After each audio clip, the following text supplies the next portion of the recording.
Contactados, la serie. Testimonios de humanos que aseguran haber interactuado con seres de otros planetas, otras galaxias, otras dimensiones. Profetas de un futuro que se acerca. Contactados. Hoy, desde Lima, Perú, Sixto Paz, quien asegura haber tenido contacto con extraterrestres desde 1974. Su relato es uno de los más conocidos en el mundo sobre esta materia. Vamos con la entrevista. Lo primero que quería que me contaras es qué era de tu vida, cómo era tu vida, a qué te dedicabas antes de las experiencias de las que vamos a hablar ahora. Bueno, Sixto José Paz Wells es un ciudadano de a pie como cualquier persona. Entonces, a la edad de 17 años, un año antes del contacto, pues terminaba el colegio, el primer orden de méritos, o sea, no estoy en estos temas porque no me interesaran otras cosas. Y ya estaba justamente preparándome para la universidad. Quería estudiar arqueología en la Universidad Católica y tenía una vida muy normal, o sea, tenía una enamorada, hoy día es mi esposa, tenemos 53 años juntos, 46 años de casados, más 7 años novios. Por esas cuestiones del destino, pues mi padre fue invitado a dar una conferencia en una agrupación yoga. Mi padre, de hecho, ya investigaba el tema ovni antes que yo naciera. A mí en lo particular no me interesaba mucho el tema ovni, me interesaba más a esa edad encontrar la respuesta a esas preguntas que todos nos hacemos alguna vez en la vida. ¿Quiénes somos? ¿De dónde venimos? ¿Hacia dónde vamos?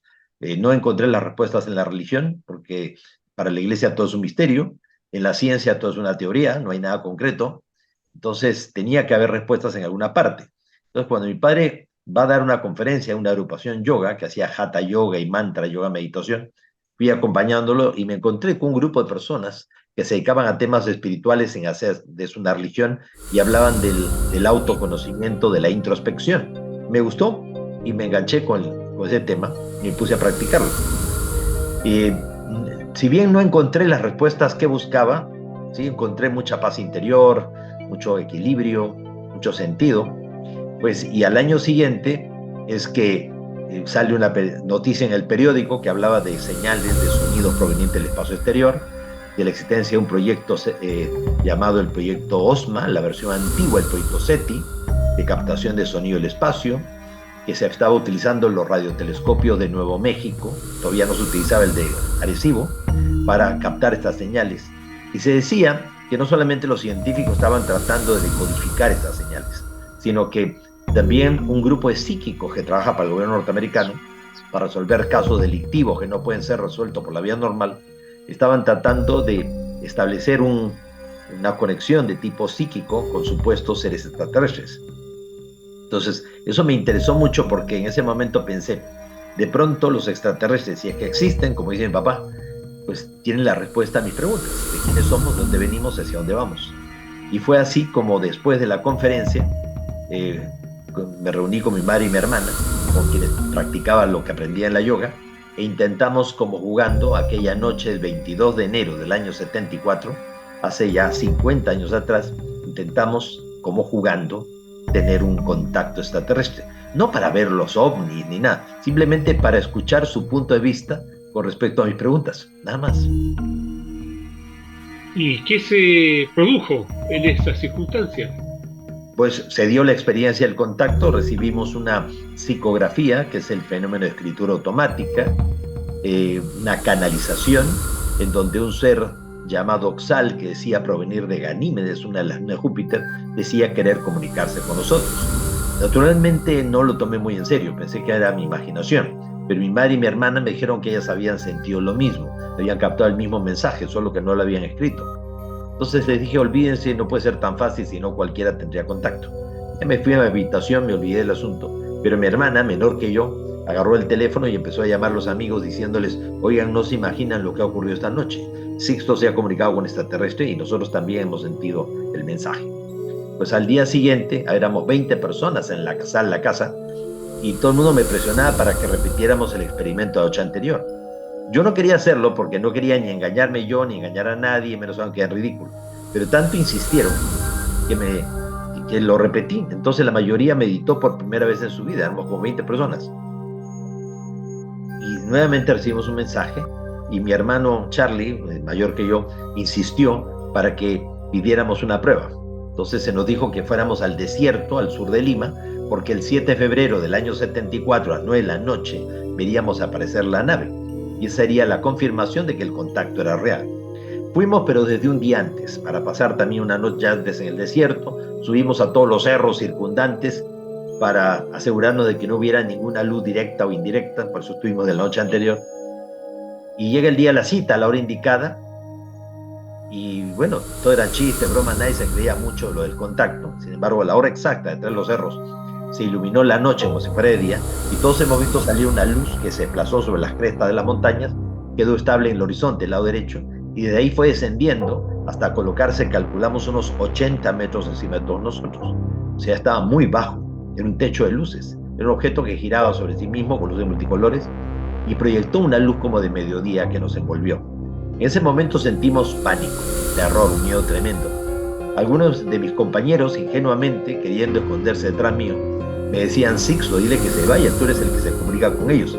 Yo les decía: pero si no sé ni cómo funciona esto, lo último que hubiera imaginado que fuera real y estaba encima de todos nosotros. Entonces todos captamos en nuestra mente, como si nos hablaran al oído, que nos decían que no bajaban, pues no estábamos preparados, que habría una preparación, un tiempo y un lugar. Meses más tarde, pues el objeto aterrizó ahí en el desierto y lo vimos bajar físicamente a los tripulantes. Ahora, si todo eso hubiera quedado entre nosotros, no hubiera tenido la menor trascendencia. Lo interesante es que pudimos invitar a mi papá y a gente de la Fuerza Aérea para que nos acompañaran. O sea, a regañadientes, forzándolos realmente, pues vinieron y estaban convencidos que no iban a ver nada. Sin embargo, detrás de los cerros apareció un objeto en forma de cilindro y como habían llevado prismáticos, telescopios, para hacer una sesión de astronomía al aire libre y no perder el tiempo, porque estaban convencidos de que con nosotros lo iban a perder. Pues vieron aparecer este objeto y mi padre realmente quedó fuertemente conmocionado, conmovido, porque decía: no puede ser posible, tantos años investigando el tema OVNI y al final estos seres vienen a tener contacto con mis hijos y no conmigo, qué injusto, ¿no?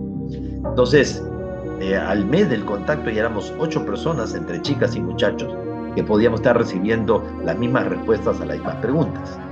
Y como digo, meses más tarde la nave aterriza, lo vemos bajar, y ellos nos anuncian que van a abrir los medios de comunicación para que el mensaje, la experiencia de nuestro contacto, llegue a todas aquellas personas que habían sido preparadas de antes. Nosotros no entendíamos realmente a qué se referían. Y gracias al testimonio de mi padre, es que la agencia F de Noticias se hizo eco de la información y desde España enviaron a un periodista, un corresponsal, Juan José Benítez, en aquel entonces un corresponsal más de prensa, y lo envían a cubrir la insólita noticia de un grupo de jóvenes ahí en Sudamérica que afirmábamos tener contacto extraterrestre. Entonces él llegó a la casa, nos entrevistó, nos dijo: si realmente estos seres quieren dar a conocer su experiencia de contacto, como se los han dicho ustedes a través de sus mensajes, ¿por qué no le piden que den la única prueba que hasta ahora nadie ha dado? Fotografías fácilmente trucables, relatos muy subjetivos aunque haya muchos testigos, porque nunca son testigos imparciales y objetivos. La presencia de periodistas en un encuentro anunciado previa cita, eso sería algo contundente. Entonces no fui yo, fue mi hermano Charlie quien recibió esa importante comunicación psicográfica en la que se invitaba a Benítez a este encuentro programado. Él acompañó al grupo y estando en el lugar, pues, todos fuimos testigos de la aparición de 2 objetos haciendo evoluciones sobre nosotros, pero no muy alto, relativamente bajo. Y Benítez se impresionó tanto que regresó a España, testificó a través de Televisión Española y publicó su primer libro, OVNIS SOS a la Humanidad, de editorial Place Janés.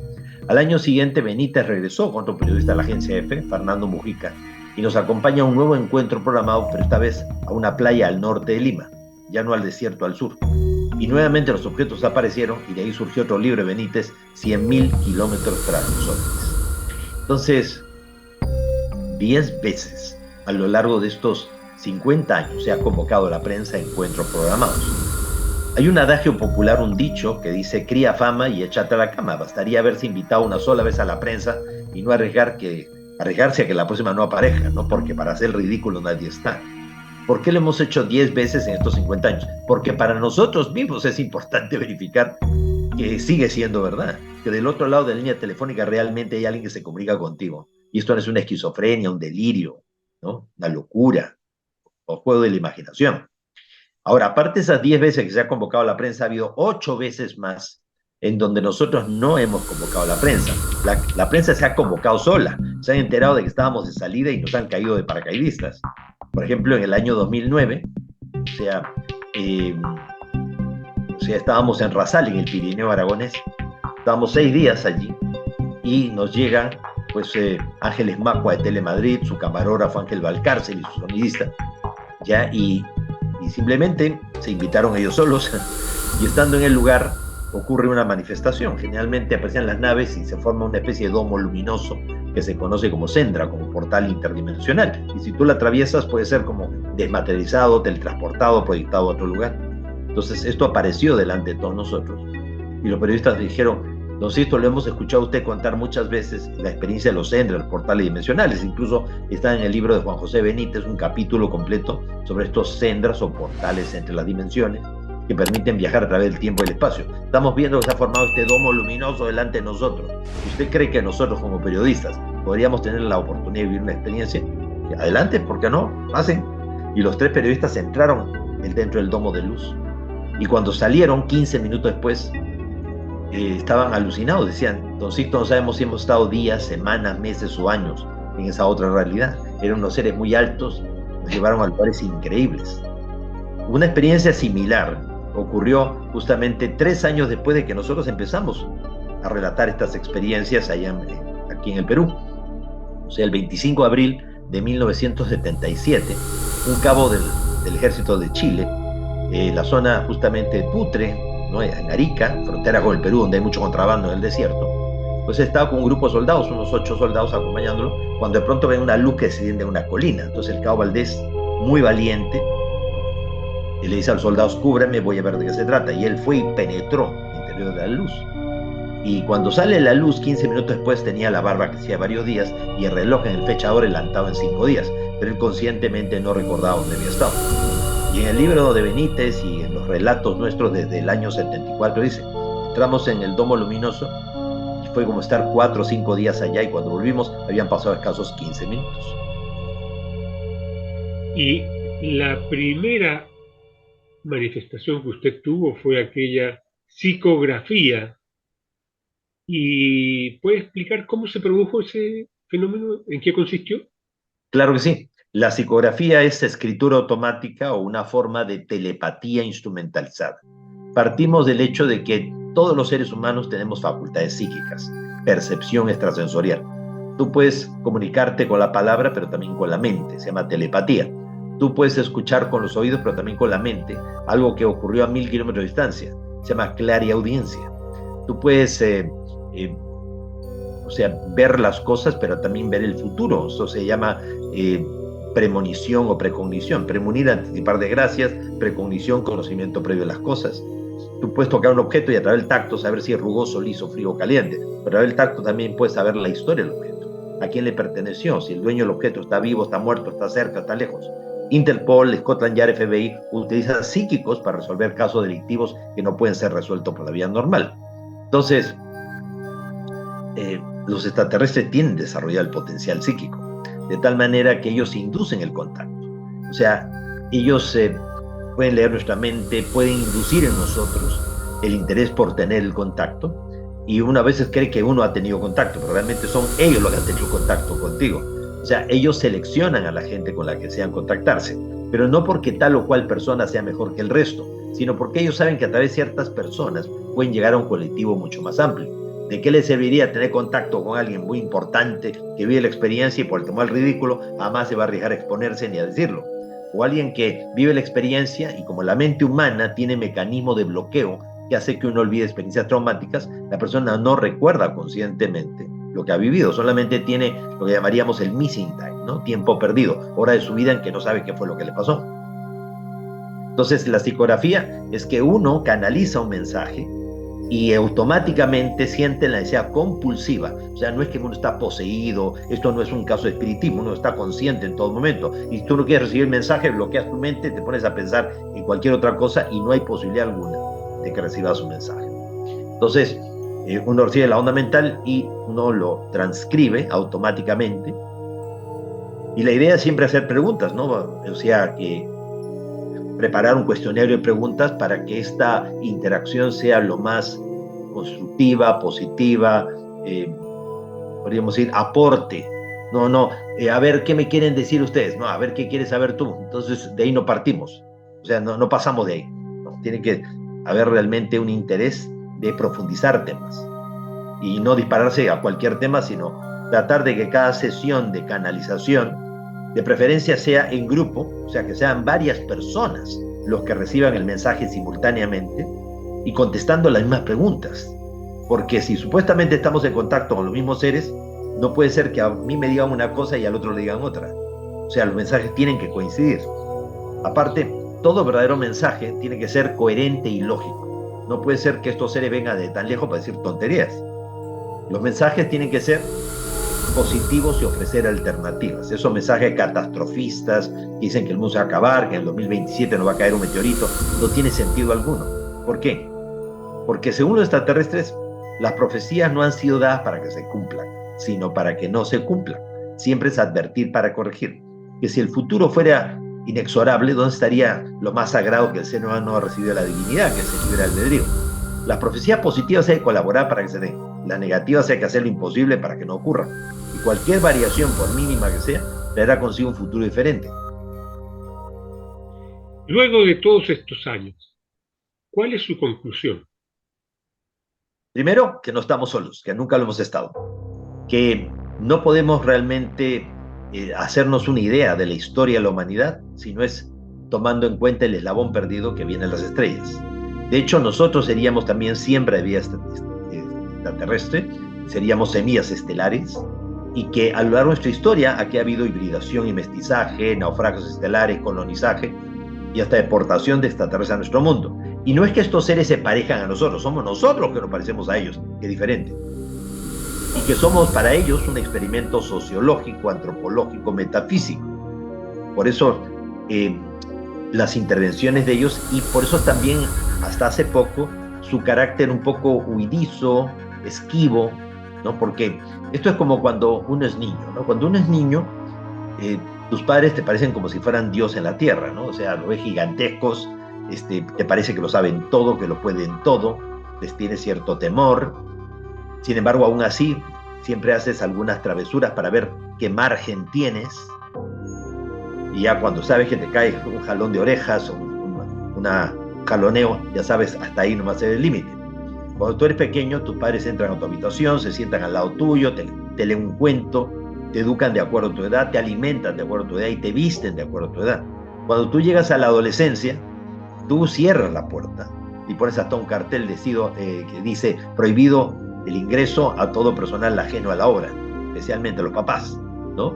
Ya no permites de que ni te vistan, ni te digan cómo vestirte, ni qué comer, ni nada. Entonces la humanidad hace buen tiempo que se encuentra en una adolescencia tecnológica, en donde lo mejor que pueden hacer los padres es mantener la distancia y esperar a que los hijos encuentren su propia identidad, desarrollen su propio espacio. Entonces, hasta que la humanidad también llega a una juventud responsable, ¿no? Porque cuando tú llegas a la adolescencia, o sea, y obviamente ya no ves a tus padres hacia arriba, sino los ves frente a frente o los ves hacia abajo, ya llegas a pensar de que ellos no es que lo sepan todo, no saben nada, están desactualizados, ya quieren manipularte, quieren hacerte a imagen y semejanza de ellos, entonces no quieres saber nada de ellos. Y piensas que no saben nada. Cuando llegas a la juventud, te das cuenta que tus padres sí sabían algunas cosas. Cuando llegas ya a la adultez, te das cuenta que sí eran sabios. Pero tuviste que pasar por todo eso y vas a tener que vivir en carne propia exactamente lo mismo con tus hijos y tus hijos con tus nietos y así. Entonces, exactamente lo mismo que pasa con la humanidad. Entonces, ha habido una época en que estos seres han estado íntimamente ligados en nuestro proceso, muy cercanos a nosotros. Muchas de nuestras religiones no son más que la mala interpretación de la intervención extraterrestre aquí en la Tierra, pero ha habido momentos en los cuales, frente al avance, la evolución de la conciencia humana y todo, ellos han tenido que replegarse y están esperando a que lleguemos pues a una juventud responsable que nos permita sobrevivir a la intolerancia, a la estupidez, a la necesidad, al egoísmo, como para que ya se dé encuentro definitivo con ellos. Y estoy seguro que no estamos tan lejos de eso. ¿Quiénes son ellos? Bueno, estamos hablando de seres de otros mundos. Recordemos que nuestra galaxia, la Vía Láctea, tiene 400.000 millones de estrellas. Son por lo menos 100.000 millones de sistemas solares lo que tiene nuestra galaxia. Recordemos que la mayoría de los sistemas solares son binarios, trinarios, cuatrinarios. Tienen 2, 3, 4 soles. Pocos son los sistemas solares como el nuestro, un solo sol. Si Júpiter hubiera tenido 10 veces más masa de la que tiene ahora, hubiera encendido como una estrella. Entonces habríamos sido parte de un sistema solar binario. Bueno, total que nuestra galaxia tiene por lo menos 100.000 millones de planetas habitados o habitables, tomando en cuenta la posibilidad de que uno por sistema solar. O sea, 100.000 millones de, sistemas, de planetas habitables en esta galaxia. Ahora multipliquemos por los cientos de miles de millones de galaxias. Una barbaridad. Entonces, son seres de otros mundos. Planetas cuyo único mérito es que empezaron antes que nosotros y han logrado sobrevivir a la intolerancia, a la estupidez, a la ansiedad, al egoísmo, lo que mencionaba hace un rato. Y que llegan a la Tierra de alguna manera necesitados de aprender o recordar cosas que ellos de pronto en su proceso han olvidado o han descuidado. Pues dicen que no hay nadie, por muy sabio que sea, que no tenga algo que aprender, y nadie, por muy humilde que sea, que no tenga algo que enseñar. De lo que se sabe de ellos, ¿qué coincide con lo que generalmente se piensa y qué es la realidad que usted ha podido captar, conocer y observar? Bueno, primeramente, lo que los gobiernos saben con respecto a la presencia extraterrestre no lo dicen, no lo comparten. O sea, ellos saben 1000 y ni siquiera te dicen uno. Entonces, por ejemplo, o sea, un ejemplo puntual. En el mes de abril de este año 2023, se hizo una audiencia pública en la Subcomisión de Inteligencia del Senado de los Estados Unidos. Se convocó a los altos mandos de la NASA, o sea, altos directivos de la NASA. Y el Senado les dijo, ¿realmente ustedes investigan o no investigan el tema de los ovnis? Entonces ellos dicen, bueno, justamente por la propia naturaleza de la NASA estamos obligados a tener que investigar, pero no tenemos parámetros para poder definir el fenómeno. O sea, no sabemos lo que estamos viendo. Eso fue lo que dijeron. Inmediatamente apareció Sean Kirkpatrick, que es el delegado enlace del Pentágono con la NASA, y les enmendó la plana, les corrigió el discurso. Dijo públicamente, no es cierto. O sea, realmente sabemos que hay objetos en forma de cilindro de hasta 100 kilómetros de largo que están orbitando alrededor de la Tierra. Ha sido captado desde la Estación Espacial Internacional entre el 2021 y 2022 y están soltando drones o naves de corto alcance sobre el planeta Tierra. Y esta afirmación tan descabellada y tan radical, ¿no?, dada por Sean Kirkpatrick, fue avalada por Avi Loeb, que es este astrofísico de la Universidad de Harvard, quien incluso organizó ahora para el mes de mayo de este año pues una expedición con inmersión en el fondo marino en la zona de Papúa Nueva Guinea, estamos hablando del Océano Pacífico, donde supuestamente en el 2014 un ovni se estrelló en el mar y había conseguido él fondos privados. Sí, porque si fueran fondos gubernamentales no le permitirían dar testimonio de lo que estaban encontrando. Entonces, gracias a esos fondos privados, iba a conocer que se había encontrado 725 férulas o esferas de titanio con una concentración también de uranio 1000 veces más potente que todo el uranio que existe aquí en el sistema solar, por lo cual tendrían un origen interestelar. ¿Qué podrían querer aprender ellos de nosotros o recordar a través de nosotros? Por ejemplo, si nosotros reuniéramos a un grupo de antropólogos, un grupo de sociólogos, etnólogos y nos fuéramos a una tribu perdida del Amazonas. Nos encontramos con un grupo de gente no contactada, que andan desnudos, alimentándose en los árboles como el hombre hacía 100.000 años atrás. Nos encontramos con un grupo de gente que no padece de bipolaridad, no tiene estrés, no sufre de cáncer, no hay diabéticos entre ellos, no asesinan a la pareja, no abandonan a los niños. Entonces, ¿quién es el civilizado y quién es el primitivo? ¿Quién es el que está bien y quién es el que está mal? ¿El que está comulgando con la naturaleza, ¿ya? ¿O el que tiene mucha tecnología pero vive de estar tomándose pastillas pues todos los días antiestrés, no puede dormir, ya, o sea, ya ha tenido intentos de suicidio, a pesar de que es un científico altamente reconocido, con títulos ya y honores y todo, y ya más de una vez se quiso suicidar? Oye, ¿de qué estamos hablando? Entonces, ¿quién tiene que aprender qué de quién? Pues todos tenemos que aprender mutuamente unos de otros, todos. Y ellos están esperando un momento propicio para un contacto más cercano y frecuente o de otra índole. Pero podríamos decir de que se están dando acercamientos que no están siendo publicitados a través de los medios de comunicación. Podríamos decir, las cadenas, los telediarios no informan. Recordarás, por ejemplo, que en el mes de mayo del 2020, en plena pandemia, el gobierno del Japón declaró que había habilitado protocolos frente a una posible invasión extraterrestre, que se estaban registrando tal cantidad de avistamientos OVNI en todo el territorio japonés que ellos habían tenido que implementar protocolos frente a una posible invasión extraterrestre. ¿De qué estamos hablando en plena pandemia, donde uno podría estar pensando más bien en un virus y vas a estar hablando de ovnis? Y eso fue lo que dijo el secretario de Estado de Japón. Entonces, de que los ovnis estén apareciendo de forma masiva sobre un territorio, sobre Japón, y en los noticieros y en los diarios no salía nada. O sea, llegó un momento en que era tan fuerte la cosa que tuvo que explotar y el gobierno mismo hacer la declaración. ¿Ya?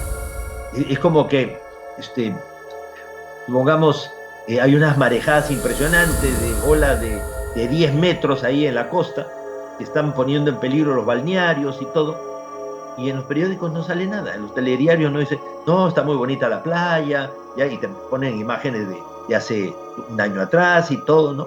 Ya, no deja de ir a la playa y todo, y hay unas marejadas tremendas.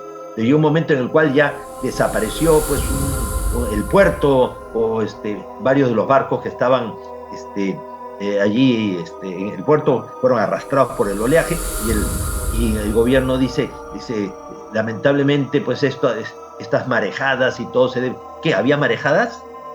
Pues si no salía ni en los periódicos, no salía en los noticieros, ni nadie decía nada. ¿Por qué no decían nada?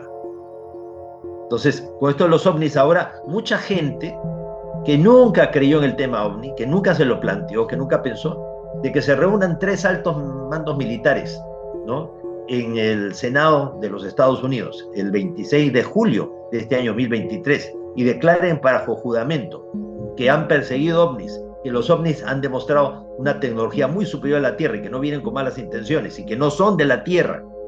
Y uno de los militares dice, ya un alto oficial de inteligencia, y que el gobierno sí tiene en su poder restos de naves estrelladas y cuerpos de tripulantes que han sido rescatados. Ahora, el resto de la humanidad dice, ¿dónde estuve yo que nunca me enteré? ¿Usted mantiene estos contactos hasta la actualidad? Ellos mantienen contacto con nosotros hasta la actualidad. Sería muy presuntuoso decir que yo tengo contacto. No, ellos tienen contacto conmigo y con muchísima gente a nivel mundial. Hace 10 años atrás hicieron una encuesta en los Estados Unidos de cuánta gente había tenido algún tipo de experiencia con los ovnis. La encuesta arrojó datos increíbles. 25 millones de personas en los Estados Unidos afirmaban haber tenido algún tipo de experiencia ovni. Eso de la gente que se atrevió a decirlo. O sea, ¿cuánta gente no lo dice? Entonces estamos hablando de más del 10% de la población de los Estados Unidos. ¿Qué esperan ellos de usted? De mí, yo no creo que esperen mucho, o sea, simplemente que es lo que yo puedo esperar de mí mismo, ¿no? O sea, yo considero que esta experiencia de contacto ha sido muy enriquecedora y mi interés siempre ha sido compartirlo con los demás, o sea, no hacer de esto un acto de fe, convertirlo en una suerte de religión y yo un nuevo profeta moderno, en nada por el estilo. Simplemente he tratado de la forma más sencilla, directa, ¿no? de contar una experiencia e invitar a la gente a que verifique que la experiencia es accesible a todos. Entonces, toda la gente que ha formado parte de los grupos junto conmigo y todo, han tenido sus propias experiencias de contacto. O sea, no es que la gente vive recordando la experiencia maravillosa que Sixto Paz o Juanito Pérez tuvo, sino que, oye, me consta, me invitaron a la salida y yo también tuve mi propia experiencia. Qué maravilla, qué bueno, de eso se trata. ¿Qué es lo más asombroso que usted ha vivido con ellos?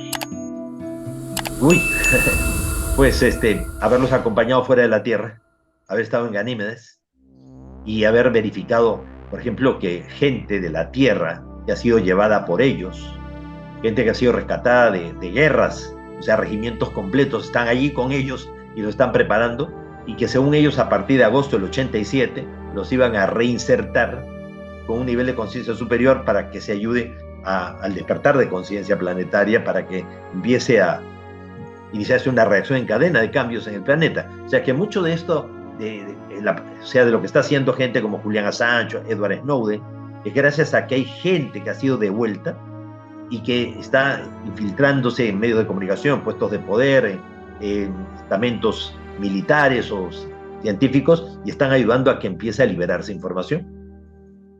¿Assange sería uno de estos reinsertados? Ciertamente que sí, mi teoría es que esto es así. ¿Por qué? Porque primeramente, hoy por hoy, hasta la persona más sencilla tiene su biografía en Facebook o se le conoce en las redes sociales y todo. Pero él era un fantasma, ¿no? Sí, decían que era australiano y todo, pero en Australia nadie lo recuerda ni en la universidad, ni en el colegio, ni en ninguna parte, ¿no? O sea, y ser un fantasma en pleno siglo XXI fue extraño. ¿Cómo es aquel mundo al que usted pudo trasladarse gracias a ellos? Bueno, primeramente estamos hablando de alta tecnología.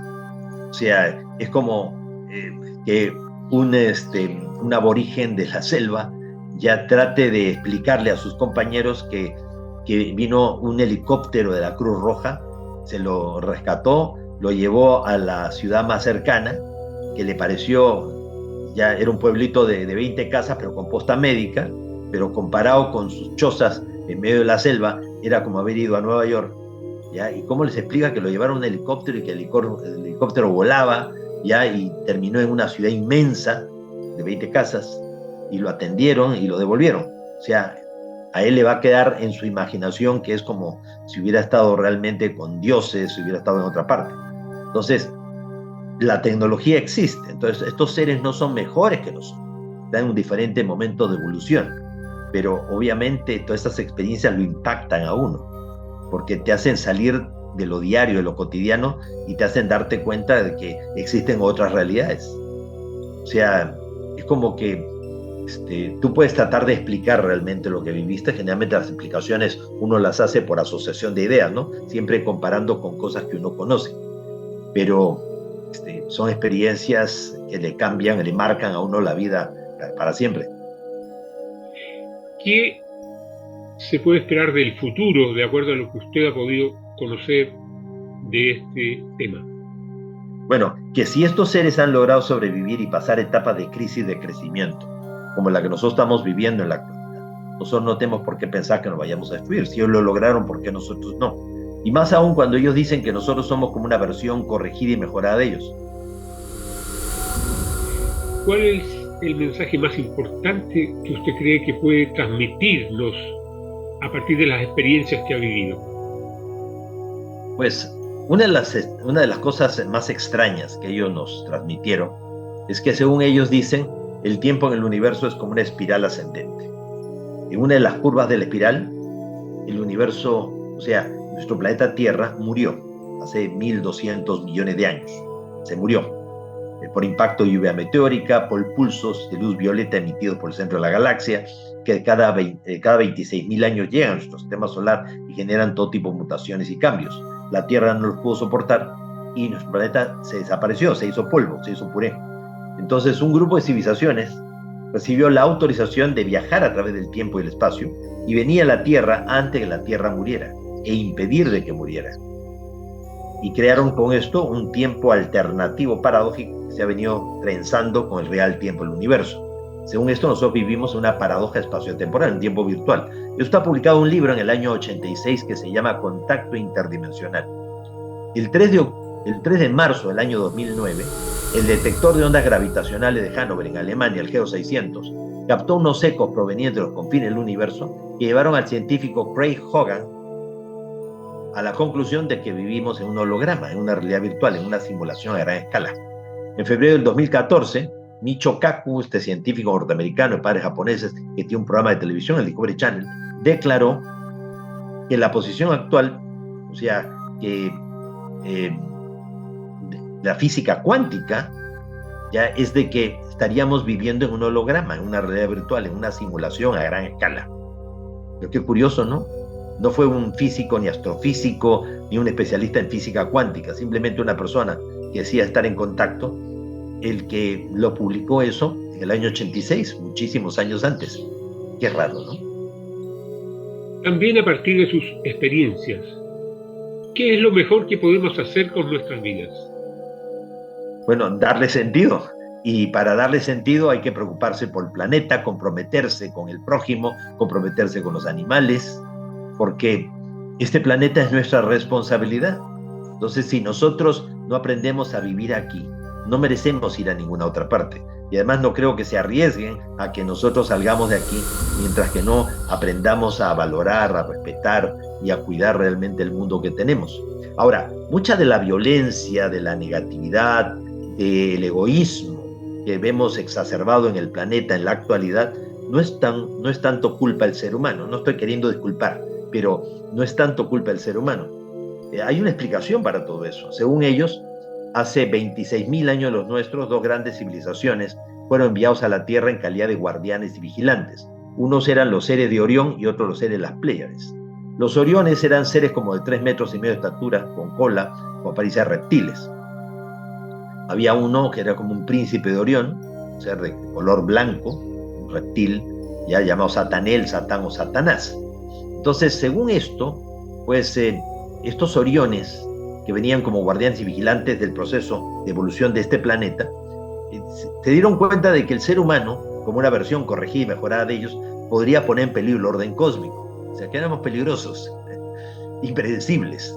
Entonces quiso neutralizar, boicotear, sabotear el plan cósmico para con este planeta. El plan cósmico consistía en crear las condiciones para que surja una civilización bajo un patrón de evolución diferente al de ellos, que priorice las emociones y los sentimientos. Pero estos seres consideraron éramos peligrosos. Podíamos poner en peligro el orden cósmico. Entonces quisieron boicotearlo. Pero habían otros seres extraterrestres, como los pleiadianos, seres de apariencia antropomorfa humanoide. Estaban los Urmá, o sea, seres de aspecto felínico, proveniente de la constelación de Lira. Estaban los sirianos, o sea, seres de planetas de la estrella Sirio, Sirio A y Sirio B, seres con apariencia de anfibios, y por eso usan escafandras, otros con apariencia de aves, ya, que estaban a favor realmente de que el plan cósmico continuara y que la humanidad siguiera. Entonces no se pusieron de acuerdo y terminaban peleándose entre ellos.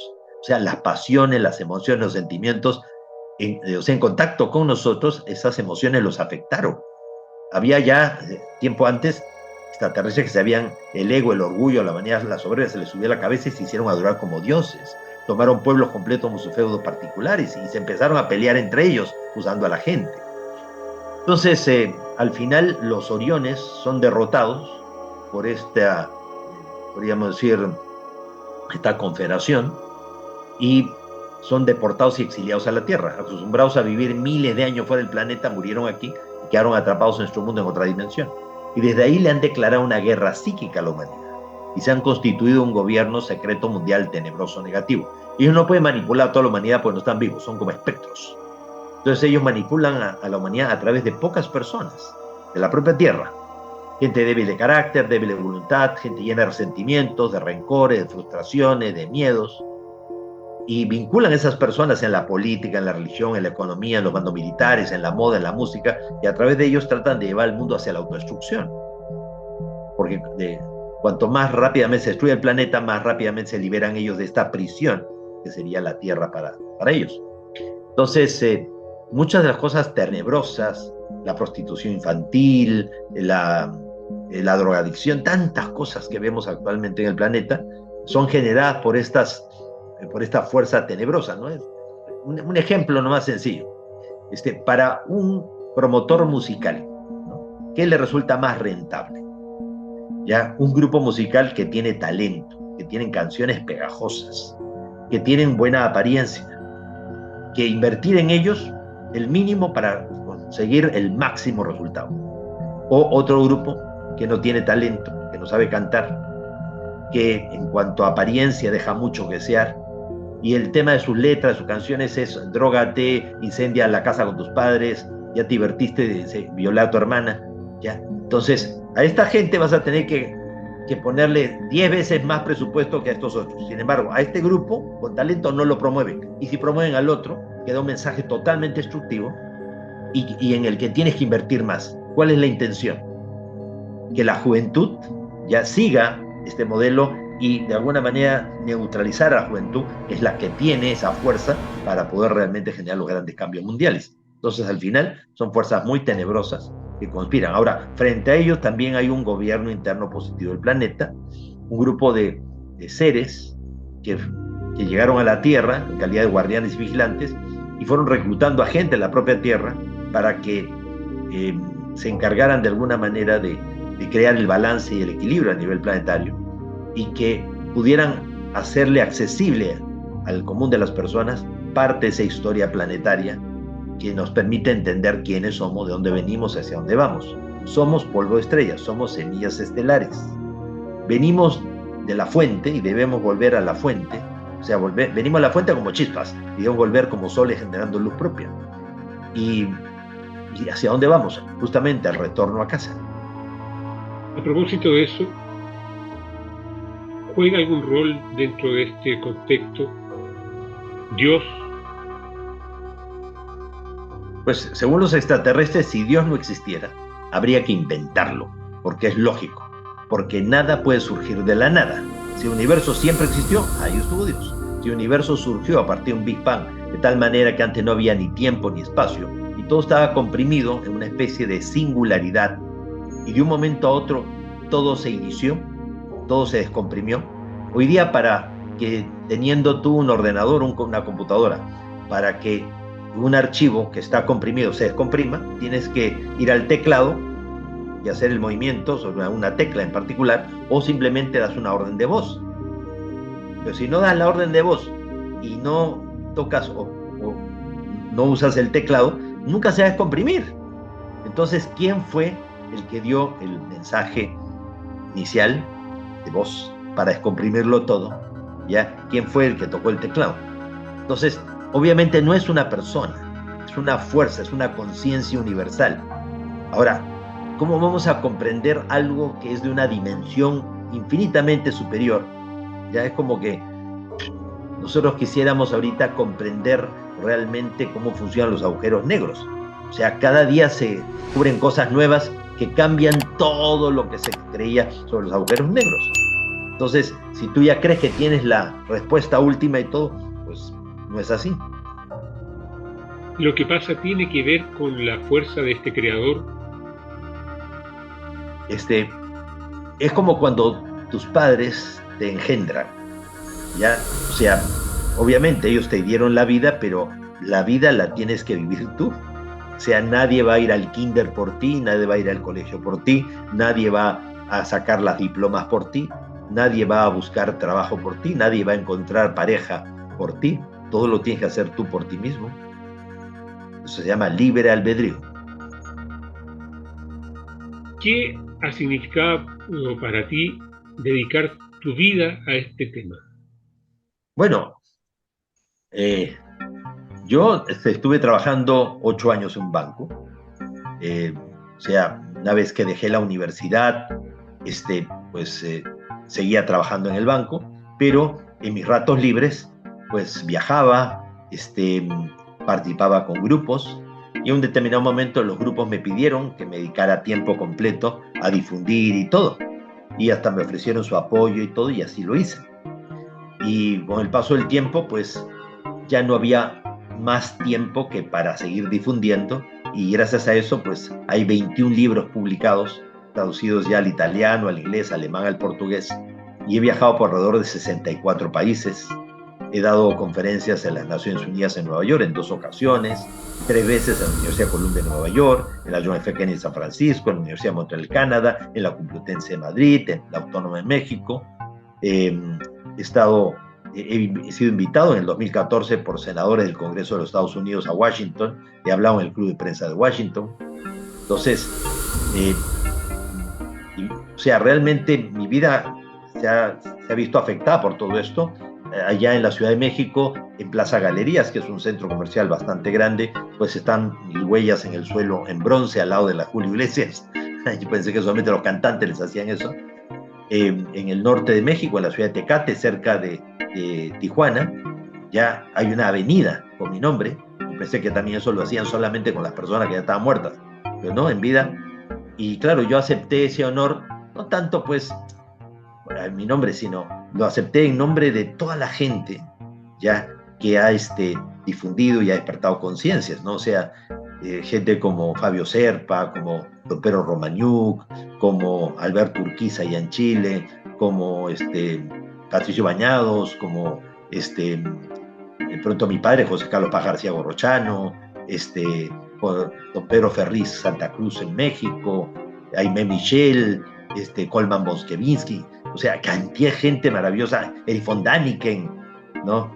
Peter Colosimo, Andrew Thomas, ya bueno, tanta gente que se lo merecen más que yo, pero en nombre de todos ellos lo acepté.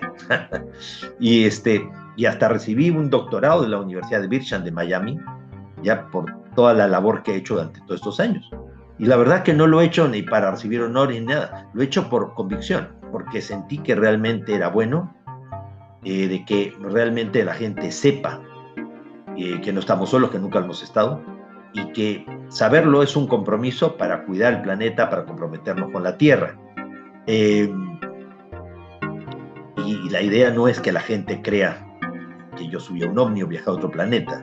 O sea que sería interesante que la gente se dé la oportunidad de vivir su propia experiencia de contacto. Porque lo otro es meramente anecdótico. Lo interesante es que vivimos en un universo sin límites. El único límite es nuestra ignorancia. Entonces tratemos de expandir la conciencia y no ser ignorantes. Frente a la incredulidad, ¿cómo te relacionas?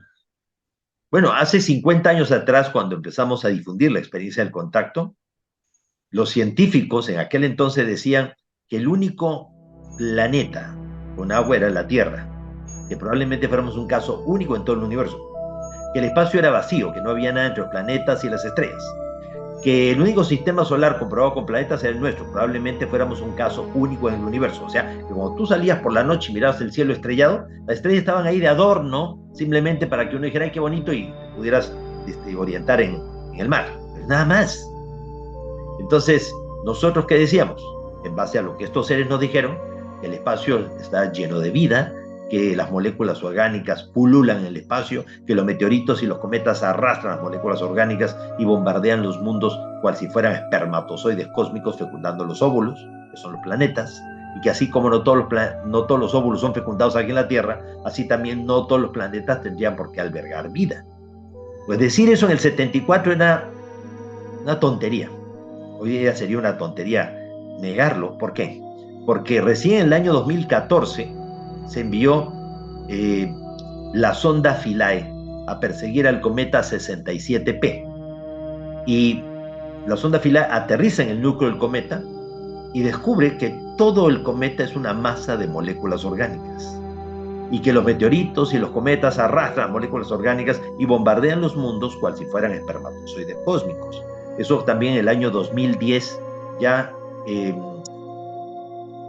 Richard Hoover del Instituto Goddard de la NASA había declarado de que había investigado 10 meteoritos, algunos caídos en la Antártida y otros en Siberia, y había encontrado en estas condritas, en estos este tipo de meteoritos, pues microorganismos y bacterias fósiles que demuestran que venían trayendo vida del espacio exterior. El espacio no es vacío, está lleno de moléculas orgánicas.